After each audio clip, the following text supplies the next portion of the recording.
Faz aqui. Faz aqui, amor. Amor, caralho.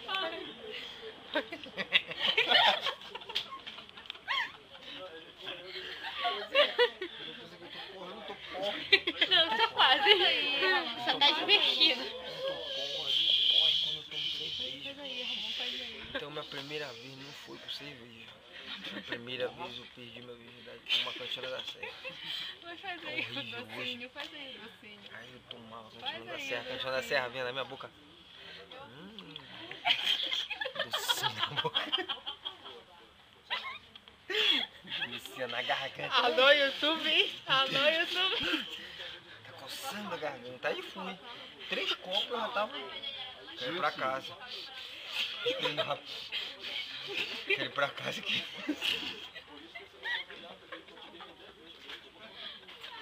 Pega o primeiro pulo, aí não vai. De manhã eu não sabia nem qual era o meu nome. Amor. Mas o primeiro, mas é assim, com vinho, eu não sei se acontece com você, com vinho, vodka, tu bebe num dia, no outro dia tu tá com dor de cabeça. Não, vodka não. Não, vodka não acontece.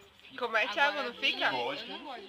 Vinho, é igual vinho, é igual tipo de vinho. Vinho é horrível. Tu bebe, outro dia tu passa de amar.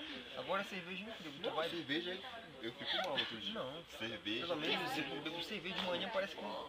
Assim, fica aquela dorzinha, mas depois tu toma um banho, Não, normal. cerveja. Agora, vinho, tu é doido, tu fica direto no meu corpo. Diz que tá divertido, diz. Tá divertido. Esse Fala. de coisa assim. Fala sem graça de novo.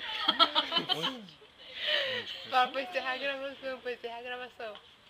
Só fica quem quer.